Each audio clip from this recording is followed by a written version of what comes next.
Les gars, aujourd'hui, franchement, je me suis arrêté exprès pour pouvoir faire cette vidéo parce que je viens d'être témoin d'un événement là, tout de suite là. En fait, je viens d'être témoin d'un événement, non, qui m'a tellement saisi que je n'en revenais pas. C'est incroyable. En fait, actuellement, il est à peu près quoi? Il est 7 heures du matin. Et ça caille à mort. Pourtant, on n'est pas vraiment en plein. Enfin, on est en hiver, mais bon. Mais ça caille à fond. Je dois aller, j'ai un rendez-vous à 1 heure de chez moi. Et je suis en train de m'apprêter pour sortir, hein, rapidement, tout et qu'on sort. Je me rends compte que dans le garage, il y a, comment on appelle ça? Il y a, comment on appelle ça? Il y a il y a 2 sacs de poubelles. Et je prends mes 2 sacs de poubelles. Au moment où je sors, je me rends compte que merde, ça caille. Et bon, tu vois, je suis sorti comme ça. Tu vois quoi? Je suis sorti comme ça.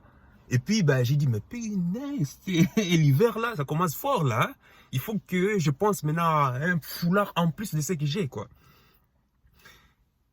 Devant chez moi, il y a le marché, hein. Tout le mardi, il y a le marché. Et puis, je sors avec mon sac, et puis 2 sacs, mes deux petits sacs de poubelle. Et puis, face de moi, boum, je tombe en face de moi d'une femme qui porte un enfant. Et puis, je viens là, et je m'arrête comme ça, surpris. Bon, maintenant, tu vas me dire, tu es surpris, pourquoi? Écoute, je vais te dire. Avec le froid, elle portait sa fille. C'est une femme caucasienne, blanche. Elle porte sa fille qui semblait déjà plus lourde qu'elle. Et tu la voyais là en train de souffrir, cailler avec ses lunettes qui remplies de billets, en train de marcher vite. Tu vois, et je viens, c'est-à-dire, je viens en diagonale et je la croise. Et j'étais tellement ébahi, ça me faisait tellement mal que elle aussi m'observait de loin. Je vis qu'elle a, comment on appelle ça, avec son, son enfant qui était déjà plus lourd qu'elle, parce qu'elle marchait tellement vite, parce que ça caille, enfin. Peut-être toi, tu vas pas voir, mais tu vois derrière moi les vitres, tout et qu'on sort, ça caille tellement à moi. Et en plus, il neige pas, donc je te laisse imaginer, 7 heures du matin déjà. Et la femme, enfin, stupéfaite, hein, elle me regarde comme ça, et moi j'étais là comme ça, ébahi. J'ai dit, mais, mais je fais, mais ça m'a rendre compte, quoi, parce que j'étais tellement sous les chocs, mais... Et la femme me croise, me dit... enfin, tu vois, d'un air un peu, tu vois, surpris ou bien qu'elle avait peur, tu es comme ça, je sais pas, avec 2 sacs de poubelle, qu'est-ce que le gars me veut, quoi, hein? C'est qui ces trous de balles, là, qui me regarde comme ça, qui me regarde comme ça d'un air, truc. Et arrivé devant moi, j'ai dit, joli, enfin, hein, en néerlandais, bien sûr, hein, joli enfant. Oh merde, c'est qui ça encore? J'ai dit, joli enfant. Et elle me dit, ah oui, merci. J'ai dit, où est le papa? Elle me dit, non, le papa travaille la nuit. Le papa travaille la nuit. Et comment on appelle ça? Il doit venir, il doit finir à, comment on appelle ça?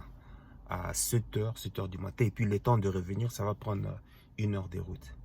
J'ai dit, mais... Et puis, elle continue sa route. Mais en fait, ce qui m'a, moi, choqué, en fait, c'est comment est-ce qu'un homme peut laisser ce genre de crime se produire. En fait, de la manière dont je la voyais avec son sac, sûrement, je suis sûr qu'elle partait aussi au travail. En plus d'aller laisser sa fille à la crèche. Et je suis sûr qu'elle partait aussi au travail. Je dis, mais ça, dans de telles conditions, mais les hommes de nos jours, mais comment est-ce que tu dois laisser ce genre de situation? Ça, bon, maintenant je peux comprendre. Hein? Papa doit aller travailler, maman aussi doit aller travailler dans le but de subvenir au bien du ménage.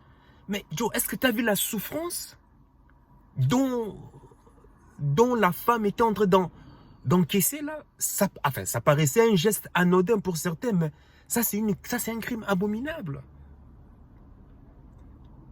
C'est à cause de ces genres d'actes que moi, je ne veux plus voir, que je me suis... Ça m'a rappelé mon pourquoi, en fait. Pourquoi est-ce que je suis en train de faire ce que je suis en train... Enfin, pourquoi est-ce que je suis en train de faire ce que je fais là, actuellement? pour ne plus voir ces genres d'actes arriver avec ma femme, avec mes enfants. Aujourd'hui, on considère ces genres d'actes abominables normal. Les gens sont tellement matrixés que l'inacceptable est devenu acceptable. Un truc abominable, un truc inconcevable est devenu ok, c'est normal. On a tellement l'habitude de voir les atrocités se passer que pour nous, c'est devenu comme une seconde nature. Je parie aujourd'hui que toi, si tu vis à la maison, dans une maison qui sent mauvais, 2 jours, 3 jours, 4 jours, tu vas t'habituer à cette odeur. Il suffira que tu sortes un peu à l'extérieur et que tu reviennes à l'intérieur, ça va te permettre, ça va te permettre de te rendre compte que, hey, l'intérieur ici, ça sent, ça pue. Ah oui. Et beaucoup de gens ne s'en rendent plus compte. J'ai dit, mais est-ce qu'au moins son père a une idée, a un business ou des revenus complémentaires, ou bien au moins c'est plus ou moins fixé un objectif dans le but de faire sortir cette femme des, comment on appelle ça, hein? C'est tout l'heure, quoi. Ça ne peut pas se passer comme ça. Non. Non, non, non, non. Moi, j'ai juré que si je me bats, c'est ce que je suis en train de me battre aujourd'hui, c'est justement pour éviter, pour voir ces gens d'actes abominables. Jamais, en tout cas, la maman de mes, la maman de mes enfants, je ne vais voir, je n'ai pas envie de voir la maman de mes enfants s'élever malgré son gré, contre son gré, pour aller sous le froid en train de cailler, où elle doit se dépêcher, aller, comment on appelle ça, aller au travail, déposer la fille, tuer consort, parce qu'elle n'a pas le choix. Mais il faut quand même le faire, ces genres d'actes. Ça m'a rappelé mon pourquoi. Les hommes, moi je comprends pas, quoi. Je me souviens j'étais jamais né, dans les années 60, un seul salaire suffisait pour pouvoir faire nourrir toute la famille. Bon, maintenant, si la femme voulait aller travailler, c'était son choix. Mais un seul salaire suffisait. Et aujourd'hui, c'est impossible. Et ces mêmes hommes vont dire, oh, c'est la faute à l'économie. Bullshit, c'est ta faute à toi. En tant qu'homme, tu peux jamais accepter cela. C'est impossible. Tu dois faire tout pour créer des business pour que ces business puissent pouvoir nourrir toute la famille et que vous ayez les choix. Et ces choix vont vous permettre, et je suis sûr, personne, je dis bien, personne ne va vouloir se lever le matin sous le froid caillant, sous le froid qui concasse les os pour aller déposer les enfants à la crèche. Non, non. À la limite, si tu avais les moyens, tu le ferais ça. Tu mettrais en tout cas, et tu enverrais, en tout cas, tu payerais quelqu'un pour qu'il vienne prendre ton enfant. Enfin, même pas ça. Ou bien, dans ces froids pareils, tu serais déjà dans un pays chaud. À la limite, ça serait ça. Tu serais déjà dans un pays chaud. Parce que cette atrocité, tu n'allais jamais l'accepter. Maintenant, si tu aimes le froid ardent et tu es consort, tu sais quoi? Tu allais t'arranger pour que, en tout cas, de t'élever dans des bonnes heures. Maintenant, si tu le fais parce que ça te plaît, parce que tu aimes bien souffrir, bon, ça c'est encore... Tu sais, il y a des sadomaso qui aiment bien jouir avec la souffrance. Ça, peut-être, je peux comprendre. Mais l'expression du visage de cette femme-là que j'ai vue, tu sentais que j'en ai marre, mais je n'ai pas le choix, je dois le faire. Et... non, comment ça? Comment est-ce possible? Hein? Les hommes, où vous êtes là? Bon, bon. Mais un homme, tu ne peux pas le laisser. Un homme doit être toujours à la recherche et à la conquête de la ressource. Pour sécuriser son environnement. Pour protéger son toit. Pour rendre sa famille, pour mettre sa famille à l'abri et dans un confort acceptable. C'est ça qu'a toujours été un homme. Quel est cet animal aujourd'hui? Dis-moi. Quel est cet animal qui est obligé de travailler 8 heures par semaine? Enfin, 8 heures par jour. Qui est cet animal? C'est impossible, il n'y a que nous. C'est contre nature. Ceci devait au moins se réveiller, au moins c'est le pourquoi. Hein? Ceci devrait au moins réveiller la flamme de ce pourquoi pour pouvoir se battre afin de pouvoir, comment on appelle ça? Afin de pouvoir s'en sortir, comment on appelle ça? De cette misère, de ce marasme financier. Les gens le font parce qu'ils n'ont pas le choix. Et on considère cette misère devenue normale. On le fait, c'est bon. Papa travaille la nuit. Elle, je suis sûr, elle doit travailler le matin comme ça. Au moment où papa va retourner à la maison, 8 heures de temps, il va dormir. Il doit aller se lever encore, je ne sais pas à quelle heure, le matin en tout cas, à midi. Hein, comme c'est la crèche, je ne sais pas à quelle heure finit. En tout cas, 15 heures ou je ne sais pas quoi. 15 heures pour aller prendre les enfants. Il ne fera même pas 8 heures de temps. Parce que déjà, c'est contre nature, déjà, comment on appelle ça, de travailler toute une nuit et puis de venir le matin. En fait, tu dors jamais. Je sais de quoi je parle. J'ai travaillé la nuit dans une usine. Je sais, c'est toujours contre nature. Tu ne dors jamais assez. C'est impossible. Impossible, je te dis. Et si tu fais ça une deuxième nuit, c'est chaotique. Ça va te pousser tout le temps à consommer des produits, la caféine. Bon, d'autres consomment des trucs un peu durs, hein, dans le but de pouvoir rester éveillé, comment on appelle ça, la seconde nuit. C'est contre nature. Ça détruit ces trucs-là. Heureusement, moi, j'ai dû, comment on appelle ça, enfin, pas abandonner. On m'avait aussi, comment on appelle ça, on avait stoppé mon contrat parce qu'ils avaient parlé de restructuration. En fait, tu sais comment ça se passe dans les entreprises. Quand ils veulent liquider les, comment on appelle ça, les ouvriers, on parle de restructuration, blablabla, des trucs comme ça. D'accord. Bref. En fait, le but de cette vidéo, c'est... Non, j'étais choqué. J'étais choqué voir vraiment cette femme souffrir sous le froid. Hein? Des lunettes remplies pleines de buée, qui doit aller mettre sa fille à la crèche. Elle le fait parce qu'elle n'a pas le choix. Mais quelle souffrance! Alors que je sais, à l'autre bout, il y a ces gens, en fait, qui n'ont plus besoin de s'inquiéter par rapport à cela. Ils ont des experts, ils ont des professionnels qui viennent prendre leur fils, leur fille à la maison et s'occuper d'elle. Ils dorment et se réveillent à 10 heures ou 11 heures pour bosser sur leurs affaires. À 14 heures, 15 heures, ils sont finis. 16 heures, 17 heures, peut-être qu'ils vont aller, comment on appelle ça, qu'ils vont aller avec leur femme manger un petit bout au resto, ou bien faire aller un tour, ou bien... Ça donne à des petits passions, ces genres de trucs. Et le soir, ils sont à la maison peinard. En train de préparer leur, comment c'est, leur prochaine destination des vacances, ou ces genres de trucs. Enfin, vacances, ce n'est plus vacances, en fait. Voyager, c'est devenu, pour eux, voyager, c'est devenu un style de vie, en fait. Non, non, non, non. Ces gens d'abomination, les hommes, non, un homme ne doit... Enfin, ne fût-ce que... Serre-toi au moins, si tu ne sais pas pourquoi tu dois avoir un objectif dans la vie. Serre-toi au moins de cet exemple, de ces cas. Je t'ai dit, non, moi, je n'ai pas envie de voir mes enfants souffrir sous ce froid hivernal pour aller à l'école comme ça en train de cailler. Ou bien voir ma femme aller ramener tout le temps les enfants à l'école sous ce froid. Non, je ne veux pas voir ça. Je vais la mettre tellement dans un confort, tellement maximum qu'elle ne se préoccupera plus de ça. Parce que, tu sais, hein, d'un côté, hein, tu sais, on se plaint toujours que le plus grand problème de cette société occidentale, enfin, l'un des plus grands problèmes, le fait que la féminisation les féministes qui changent à dénaturer les femmes, tout et consort. Mais d'un autre côté aussi, tu penses que une femme qui travaille, qui a aussi déjà, elle n'a plus de temps de s'occuper d'elle, sans compter encore les tâches ménagères, tout et consort. Quand est-ce qu'elle pensera? Elle pensera de pouvoir s'occuper d'elle-même. S'il y a le travail, s'il y a les tâches ménagères, il y a ceci et tout et consort. C'est beaucoup de travail. Et en plus forte raison, penser à elle-même pour pouvoir être plus féminine et se préparer pour, comment on appelle ça, et se préparer pour rendre heureux son homme. C'est impossible. C'est impossible. La tête est déjà trop prise là. Ce sont des têtes détraquées. Il y a des fusibles qui ont déjà pété dans la tête. C'est impossible. Et imagine que ta femme avait 7 ans.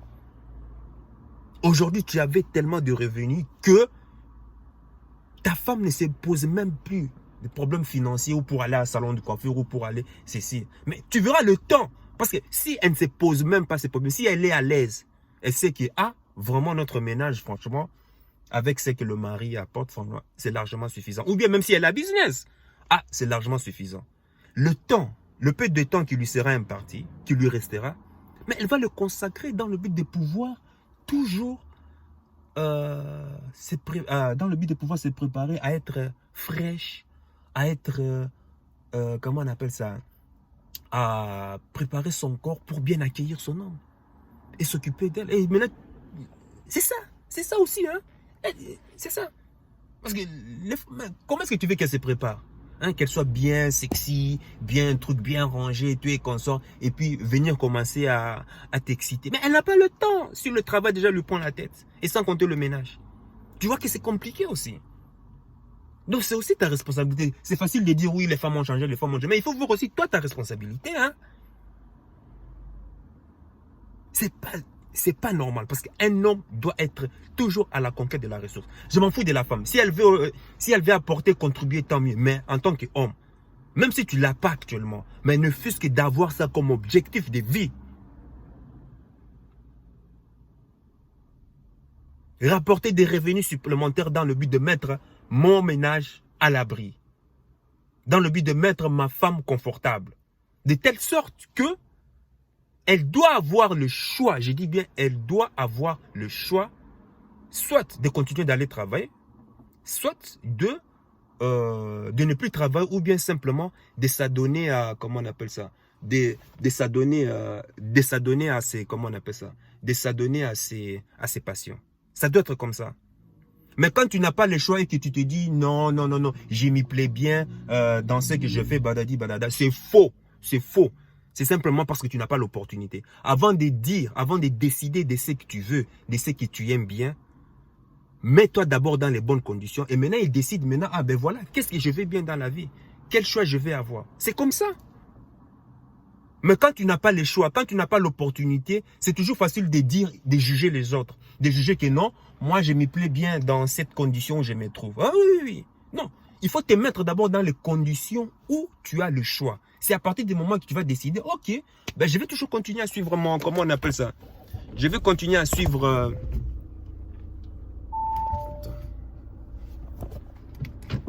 Ici, là. Je vais continuer à, comment on appelle ça? Et là, tu peux te dire que... comment on appelle ça? Là, tu peux dire que je vais commencer à continuer à... Comment on appelle ça? Là, tu peux dire que, ok, je vais commencer à continuer à suivre, à continuer à travailler, à continuer à faire ceci. Tu vois, là, il n'y a pas de problème. Mais, parce que tu es dans des conditions, en fait, tu es dans des conditions d'indépendance. Oui, là, je peux comprendre. Mais justifier cela quand tu n'as pas, ou bien quand tes moyens sont limités, ou bien tes moyens sont restreints, et tu veux dire que non, je me plais bien dans mon job, par-ci par-là, bullshit. Tu simplement prends cette décision. Tu simplement prends cette décision parce que tu n'as pas les moyens, Joe. Qu'on te donne d'abord tous les moyens, maintenant on verra qu'est-ce que tu aimes bien ou qu'est-ce que tu n'aimes pas. C'est là qu'on sait le faire. Non, un homme, franchement, si tu as ta femme, aujourd'hui, tu n'as pas le choix. Tu as le droit de te fixer cela comme objectif. De te servir de ça comme objectif de vie. Allez, maintenant, je dois faire en sorte pour créer des revenus complémentaires parce que je veux que ma femme soit à l'aise avec mes enfants. Que ma femme n'ait plus le choix, comment on appelle ça, que ma femme n'ait plus, comment on appelle ça, le choix, enfin, qu'il n'ait plus l'obligation d'aller travailler. Voilà, l'obligation, qu'elle n'ait plus l'obligation d'aller travailler. Ça doit être un choix libre venant d'elle. Faisons un objectif. C'est ça un homme. Un homme a toujours été à la recherche, à la conquête de la ressource pour mettre son foyer confortable. Aujourd'hui, il n'y a plus d'hommes. Désolé. Désolé, ce n'est pas normal. Même d'ici récemment, en 1960, déjà, un seul salaire suffisait pour pouvoir nourrir toute une famille. Aujourd'hui, avec deux, déjà, c'est impossible de pouvoir nourrir une famille. C'est qu'il y a un problème. Maintenant, je sais, la victime en toi va dire oui, c'est la faute au bullshit, la faute au gouvernement, la faute à l'économie, c'est ta faute. C'est ta faute. C'est ta faute. Toi d'abord. Le premier fautif, c'est toi l'homme. Et puis, deuxième fautif, c'est la fin. Mais elle a le choix. Hein, de toute façon, elle a le choix. Mais si tu es en couple, c'est toi d'abord le fautif. C'est toi. Et pour ça, la solution, il y a un business simple, LRF Beauty. Tu n'as qu'à regarder sur la vidéo. Il y a plein de vidéos qui en parlent. Ou sinon, tu me contactes simplement pour demander comment est-ce qu'on fait. Moi, je suis choqué et je suis sidéré. Il n'y a pas d'homme. C'est incroyable. Cette image, cette expression du visage, tu sentais la douleur. Parce que même moi, je sentais le froid dans mes... Je caillais là. Et à plus forte raison, elle avec un enfant. Voilà. Bon. Bref, je ne sais plus encore. Regarde mes vidéos, regarde les conseils. Et puis toi, dis-moi dans les commentaires. Peut-être que toi, ça ne te dit rien. Hein? Peut-être que ça ne te dit rien. Dis-moi qu'est-ce que tu en penses. Si toi, tu voyais cette femme devant toi, qu'aurais-tu fait? Qu'aurais-tu pensé? Et je ne te cache pas, si je me suis arrêté, c'est parce qu'elle était mignonne. Hein? Oui, elle était mignonne. Vraiment, ce visage, tu vois, ce visage un peu innocent, on dirait un chat innocent, un chat innocent, enfin une chatte innocente, là, tu es conscient, mais elle était en train de souffrir, quoi. C'est ça aussi peut-être qui m'a fait arrêter. En plus, sa fille aussi, une petite blonde, là. Ouh. Oh, mais ça faisait mal, c'était... Bref, voilà, dis-moi dans les commentaires, qu'aurais-tu fait, toi? Tu trouves cet acte normal ou bien tu trouves cet acte plutôt... illégitime, inadmissible, que si c'était toi, tu aurais déjà mis en place un plan d'action pour éviter à ce que ces genres d'actes de comportement ne puissent se produire. Je sais pas, mais voilà. Exprime-toi et laisse-moi savoir ton avis pour voir peut-être, hein, toi tu aurais peut-être des arguments pour mieux justifier cela, hein, autrement peut-être tu es contre mon avis en tout cas. Mais bon, dis-le-moi dans les commentaires. Sur ce, sache que ton cœur sait déjà ce que ton cerveau essaie de comprendre. Sur la voie de ton cœur. Ciao.